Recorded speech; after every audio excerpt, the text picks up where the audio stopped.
Magali Schaeffer, bonjour. Merci d'accorder cette petite interview pour notre émission Libre-Échange et l'association Big Bang. Madame Magali Schaeffer, donc vous êtes pharmacienne. Je vous laisse vous présenter. En effet, je suis pharmacienne depuis 15 ans. Donc, qu'est-ce qu'un pharmacien? C'est quelqu'un qui assure et qui garantit la délivrance des médicaments aux patients.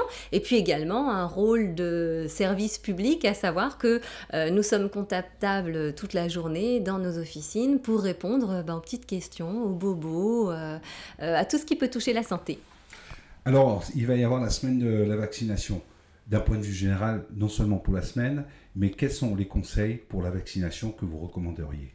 Alors déjà, savoir où on en est dans sa vaccination, c'est-à-dire la mise à jour de son calendrier vaccinal personnel, savoir quels sont les rappels qu'il est nécessaire de faire et poser des questions à son médecin ou à son pharmacien pour bien faire le point sur ses obligations qui ne sont plus non plus décennales, mais qui sont à faire tous les 20 ans.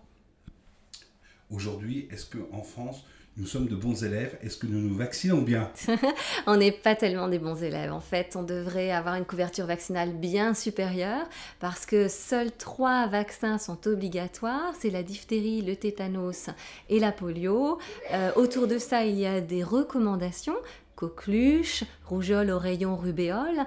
Et en dehors des obligatoires, les autres ne sont que très peu faites et quelquefois très boudées. Alors, la vaccination, c'est tout au long de la vie.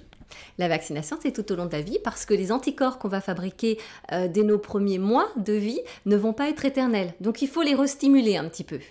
Pour donner de l'espoir, de l'espérance à nos auditrices, nos éditeurs, toutes les personnes qui vont visionner cette recommandation, y a-t-il des progrès qui sont en cours? Y a-t-il espoir que de maladies existantes, comme les cancers, puissent être vaincus, si je peux dire?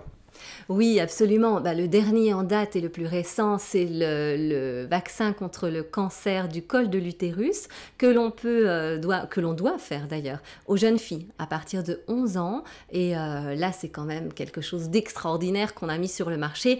Vous imaginez quand même réussir à arrêter la progression d'un cancer. Alors plus tard, on parlera du vaccin contre l'hypertension. C'est dans les tuyaux. Bon, maintenant, il faut quelques années pour être sûr de la stabilité de la chose, que la maladie ne mute pas trop vite par rapport à notre vaccination. On se dirige également, comme on a déjà la varicelle, contre un vaccin contre l'herpès. Après, il y a la dengue. Alors ça, c'est des maladies un petit peu plus exotiques, on va dire, par rapport à nous.